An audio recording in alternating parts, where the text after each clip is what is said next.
আগে একটা সময় ছিল যখন আমরা ইমো দিয়ে কাউকে কোনো ছবি সেন্ড করতাম বা আনতাম, তখন সেই ছবিটার রেজুলেশন কমে যেত বা ব্লার হতো অথবা ফেটে যেত। বর্তমানে ইমো কিন্তু তাদের এই সমস্যাটার সমাধান করে দিয়েছে। এখন থেকে আপনি যাকেই যে রেজুলেশনের ছবি পাঠান না কেন বা আনেন না কেন, সেই ছবিটার রেজুলেশন কমেও যাবে না, ছবি ব্লারও হবে না, ছবি ফেটেও যাবে না। আর এই জন্য আপনাকে জাস্ট একটা সেটিং করে নিতে হবে।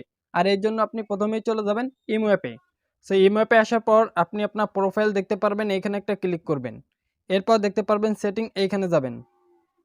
এরপর নিচে আসলে দেখতে পারবেন স্টোরেজ অ্যান্ড ডেটা, এই অপশনে ক্লিক করবেন। একদম নিচের উপরেরটা দেখতে পারবেন ফটো আপলোড কোয়ালিটি, এখানে ক্লিক করবেন। এরপর এখান থেকে আপনি একদম শেষের হাই কোয়ালিটি এটা সিলেক্ট করে দিবেন। আপনার কাজ শেষ। এখন থেকে আপনি যাকে কোনো ফটো সেন্ড করবেন, দেখবেন সেই ছবিটার রেজুলেশন কমে যাবে না বা ফেটেও যাবে না। যেরকম সেন্ড করবেন ঠিক সেরকম তার কাছে সেন্ড হবে। আর আপনি যদি কারো কাছ থেকে কোনো ফটো আনেন আপনার ইমোতে, তাহলে তাকে আগে বলে নেবেন সে যেন এই সেটিংটা করে রাখে, ঠিক আছে? সেই সেটিংয়ে ঢুকে যেন হাই কোয়ালিটি এইটা সিলেক্ট করে তারপর যেন আপনাকে কোনো কিছু পাঠায়, তাহলে কিন্তু আপনার ছবিটা ফেটে যাবে না। সো আশা করি বিষয়টি বুঝতে পেরেছেন।